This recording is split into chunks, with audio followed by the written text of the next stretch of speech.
നമസ്കാരം സുഹൃത്തുക്കളെ, ഞാൻ ബ്രഹ്മദാസ്. നമ്മൾ പുതിയൊരു വീഡിയോയിലേക്ക് എല്ലാവർക്കും സ്വാഗതം. ഇന്നത്തെ വീഡിയോയ്ക്കകത്ത് നമ്മൾ ചർച്ച ചെയ്യുന്ന വിഷയം സൈറ്റ് മാപ്പ് എന്ന് പറയുന്ന ഒരു ഏരിയയെ പറ്റിയാണ്. നമ്മുടെ വെബ്സൈറ്റിനകത്ത് നമ്മൾ ഉപയോഗിക്കുന്ന ഒരു XML ഡോക്യുമെൻ്റ് ആണ് സൈറ്റ് മാപ്പ്. SEO പർപ്പസിന് വേണ്ടി നമ്മൾ ഉപയോഗിക്കുന്ന ഒരു സൈറ്റ് മാപ്പ് എന്ന് പറയുന്നത് ഒരു XML ഡോക്യുമെൻ്റ് ആയിരിക്കും.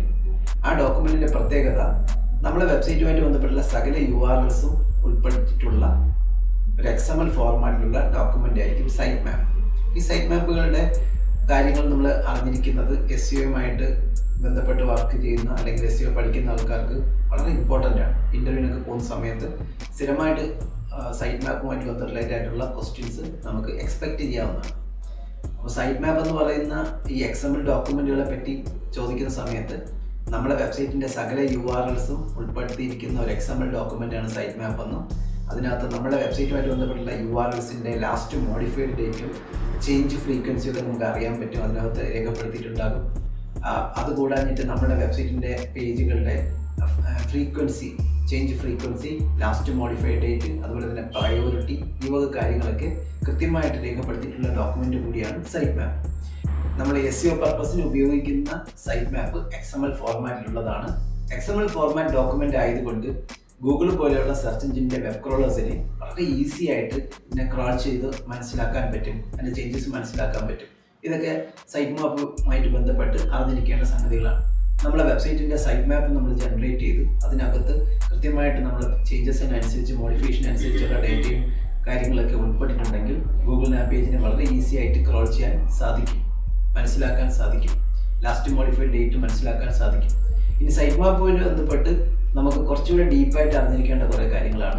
സൈറ്റ് മാപ്പിനകത്ത്, ഒരു സൈറ്റ് മാപ്പ് ഡോക്യുമെൻറ്റിനകത്ത് മാക്സിമം ഉൾപ്പെടുത്താൻ പറ്റുന്ന URLസിൻ്റെ എണ്ണം 50,000 ആണ്. 50,000 URLs ആണ് ഒരു സൈറ്റ് മാപ്പ് ഡോക്യുമെൻറ്റിനകത്ത് മാക്സിമം ഉൾപ്പെടുത്താൻ പറ്റുന്ന URLസിൻ്റെ എണ്ണം.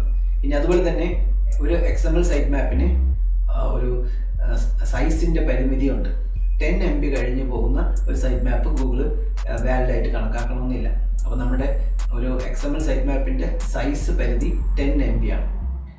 അതുപോലെ തന്നെ നമ്മുടെ സൈറ്റ് മാപ്പ് നമുക്ക് ഒരു സിപ്പ് ചെയ്ത വെർഷനിൽ നമ്മൾ അപ്ലോഡ് ചെയ്ത് കഴിഞ്ഞാൽ, നമ്മുടെ വെബ്സൈറ്റിൻ്റെ സൈറ്റ് മാപ്പ് നമ്മൾ ക്രിയേറ്റ് ചെയ്തിട്ട് അതിനെ കംപ്രസ് ചെയ്ത് സിപ്പ് വെർഷനായിട്ട് നമ്മൾ വെബ്സൈറ്റിൻ്റെ റൂട്ട് ഡയറക്ടറിക്കകത്തോട് അപ്ലോഡ് ചെയ്തിട്ട് അതിൻ്റെ URL എടുത്ത് നമ്മൾ സബ്മിറ്റ് ചെയ്ത് കഴിഞ്ഞാലും ഗൂഗിളിന് അത് മനസ്സിലാക്കാനുള്ള കപ്പാസിറ്റി ഉണ്ട്. നമ്മുടെ സൈറ്റ് മാപ്പ് സിപ്പ് വെർഷൻ ആണെങ്കിലും അഥവാ കംപ്രസ്ഡ് ഫയൽ ആണെങ്കിൽ കൂടിയും ഗൂഗിളിന് ആ സൈറ്റ് മാപ്പിനകത്ത് ഉൾപ്പെടുത്തിയിരിക്കുന്ന URLസിനെയും മനസ്സിലാക്കി അതിൻ്റെ ലാസ്റ്റ് മോഡിഫൈഡ് ഡേറ്റ് മനസ്സിലാക്കാൻ പറ്റും, ചേഞ്ച് ഫ്രീക്വൻസി മനസ്സിലാക്കാൻ പറ്റും, പ്രയോറിറ്റി മനസ്സിലാക്കാൻ പറ്റും. അപ്പോൾ നമ്മുടെ വെബ്സൈറ്റിനെ പറ്റി ഈ വക കാര്യങ്ങളൊക്കെ ഗൂഗിളിനെ അറിയിക്കാൻ വേണ്ടി നമ്മൾ ഉപയോഗിക്കുന്ന ഒരു ഡോക്യുമെൻ്റ് കൂടിയാണ് സൈറ്റ് മാപ്പ് എന്ന് വേണമെങ്കിൽ പറയാം.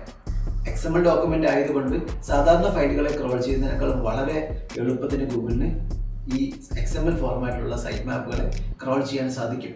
ഒരു HTML പേജിനെ ക്രോൾ ചെയ്യാൻ ഗൂഗിളിന് എടുക്കുന്ന സമയത്തിൻ്റെ വളരെ ചുരുക്കം സമയം മതിയാകും ഒരുപാട് URLs ഉൾപ്പെടുത്തിയിട്ടുള്ള ഒരു സൈറ്റ് മാപ്പിനെ ഗൂഗിളിന് ക്രോൾ ചെയ്യാനായിട്ട്. അപ്പോൾ നമ്മൾ സൈറ്റ് മാപ്പ് തയ്യാറാക്കി നമ്മുടെ വെബ്സൈറ്റിൻ്റെ റൂട്ട് ഡയറക്ടറിക്കകത്തോട്ട് അപ്ലോഡ് ചെയ്തിട്ട്, സാധാരണ നമ്മൾ ഉപയോഗിക്കുന്ന വെബ്സൈറ്റുകൾ CMSകളിലാണെങ്കിൽ അതിനകത്ത് പ്ലഗിൻസ് ഉപയോഗിച്ച് നമുക്ക് സൈറ്റ് മാപ്പ് ജനറേറ്റ് ചെയ്യാം. വേർഡ്പ്രസ് പോലെയുള്ള CMSനകത്ത് നമുക്ക് യോസ്റ്റിൻ്റെയൊക്കെ പ്ലഗിൻ ഉപയോഗിച്ച് നമുക്ക് സൈറ്റ് മാപ്പ് ജനറേറ്റ് ചെയ്യുകയോ കസ്റ്റമൈസ് ചെയ്യുകയോ നമ്മൾ ആവശ്യാനുസരണം അതിനെ സബ്മിറ്റ് ചെയ്യുകയൊക്കെ ചെയ്യാം. അങ്ങനെയുള്ള സൈറ്റ് മാപ്പുകളുടെ പ്രത്യേകത അത് ഡൈനാമിക്കായിട്ട് ഓട്ടോമാറ്റിക്കായിട്ട് അപ്ഡേറ്റ് ചെയ്യുന്ന സൈറ്റ് മാപ്പുകളായിരിക്കും. നമ്മൾ വെബ്സൈറ്റിനകത്ത് ഒരു മോഡിഫിക്കേഷൻ വരുത്തി കഴിഞ്ഞാൽ ഓട്ടോമാറ്റിക്കായിട്ട് തന്നെ സൈറ്റ് മാപ്പിൻ്റെ ഡോക്യുമെൻറ്റിനകത്ത് അത് രേഖപ്പെടുത്തുന്നുണ്ടാവും, ചേഞ്ച് വരുന്നുണ്ടാവും. എന്നാൽ ഒരു HTML സൈറ്റാണ് നമ്മൾ മെയിൻറ്റെയിൻ ചെയ്യുന്നതെങ്കിൽ സൈറ്റ് മാപ്പ് ജനറേറ്റ് ചെയ്യാനുള്ള ഓൺലൈൻ ടൂൾസ് ഏതെങ്കിലും ഉപയോഗിച്ച് നമുക്ക് സൈറ്റ് മാപ്പ് ജനറേറ്റ് ചെയ്യും, അത് സബ്മിറ്റ് ചെയ്യുകയും ചെയ്യണം. അത് കൂടാഞ്ഞിട്ട് നമ്മൾ HTML വെബ്സൈറ്റിൻ്റെ പേജുകളിലുള്ളിൽ എന്തെങ്കിലും ചേഞ്ചസ് ലേറ്റസ്റ്റ് ആയിട്ട് വരുത്തിയാൽ അത് സൈറ്റ് മാപ്പിനകത്ത് വരുന്ന രീതിയിൽ വീണ്ടും നമ്മൾ സൈറ്റ് മാപ്പ് ജനറേറ്റ് ചെയ്യേണ്ടതുണ്ട്. അപ്പം നമ്മൾ സൈറ്റ് മാപ്പുമായിട്ട് ബന്ധപ്പെട്ടുള്ള കുറച്ച് കാര്യങ്ങളാണ് നമുക്ക് ഇന്നത്തെ വീഡിയോയ്ക്കകത്ത് ചർച്ച ചെയ്തത്.